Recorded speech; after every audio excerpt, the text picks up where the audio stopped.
All right, ladies and gentlemen, I would like you to meet Anna, and Anna is a sandwich. Well, that's not exactly right. It's sort of right. Anna is a part of the sandwich generation. Now, you might not have heard of this generation before.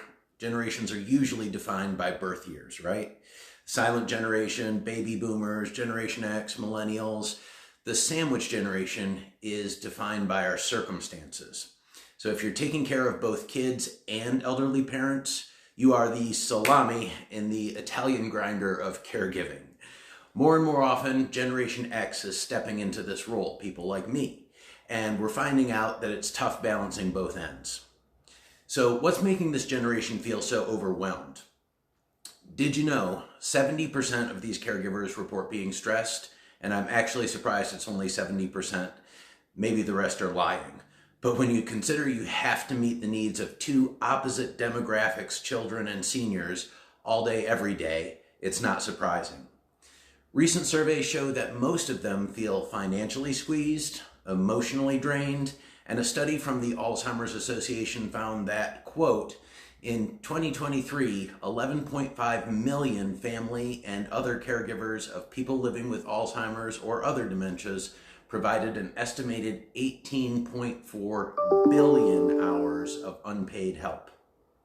On average, this represents nearly 31 hours of care per caregiver per week, or 1,612 hours per caregiver per year, end quote. That's 11.5 million Americans who worked a nearly full-time job in 2023 for free. How do these struggles leave them feeling eaten alive? Well, too many caregivers feel like they're running on empty. You might be one of them.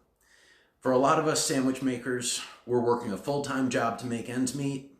We're trying to make sure everybody in our charge stays in one place while we're doing it, and we're keeping the damn train from completely derailing. While we're at it, let's say you're putting in 40 hours a week at work, 31 unpaid hours a week with your parent, and who knows how many hours with your kids. And is it any wonder you might feel burned out? You deserve to feel burned out. You're supposed to feel burned out. And burnout is our body's way of telling us we need to look at things differently and try different solutions. Easy for me to say, I know, but I've worked hard at it, and I think you can do this.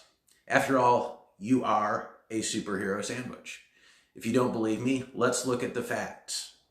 If you review your usual day, I bet you're a chauffeur, chef, and a nurse all at once. And that doesn't even begin to cover it, does it? You're also a financial planner, legal representative, healthcare advocate, emergency contact, social calendar coordinator, medical scheduler, dietitian, emotional punching bag, and shoulder to cry on. And we know that you're giving up 31 unpaid hours of work every week. So you're also the financial backer of this whole parade. I'm sure I'm still missing some things, but that feels closer to acknowledging the work you do. I guess what I'm saying is that the first step in managing the situation is to take a step back and acknowledge the superhuman feats you're already accomplishing. Now you need to work as hard at your own needs as you have for everyone else. So caregivers tend to put themselves on the back burner, but believe me when I tell you that doing so damages the people you're caring for in the long run as well as yourself. Start out simple. A significant part of the purpose of this channel is talking about some simple things you can do for self-care, some things that you can do today rather than something elaborate like taking yoga, spending 20 years meditating. Those are great practices, don't get me wrong, but you can't do them while your kid is tugging on one arm and your parent is tugging on the other. Or if you can, you're a superstar. One really simple thing you can do today, and I'm going to give you this assignment, is join a Facebook group for caregivers of people with dementia. This is a real thing you can do today. There are lots of them. I've found several, I've joined several that are exceptional. People ask for help and just respectfully vent. I've heard people say things in that venue that we can all relate to, and none of us are really willing to say out loud in public, in groups of people who don't understand and who might judge. I've gotten advice there and validation that really helped me out tremendously. It seems like such a small thing, but I've felt so heard and understood in that setting without ever leaving my house. Just search for Dementia Support Group on Facebook. This is a small thing you can do today, and it's really helped me out. That's my recommendation. If you want to take a step today, that's the step I think you might take. So if you're in the sandwich generation, remember you're not alone. Like the video, subscribe for more tips, and please share your story in the comments. Sharing our stories is one of the best ways to build this community that we all need.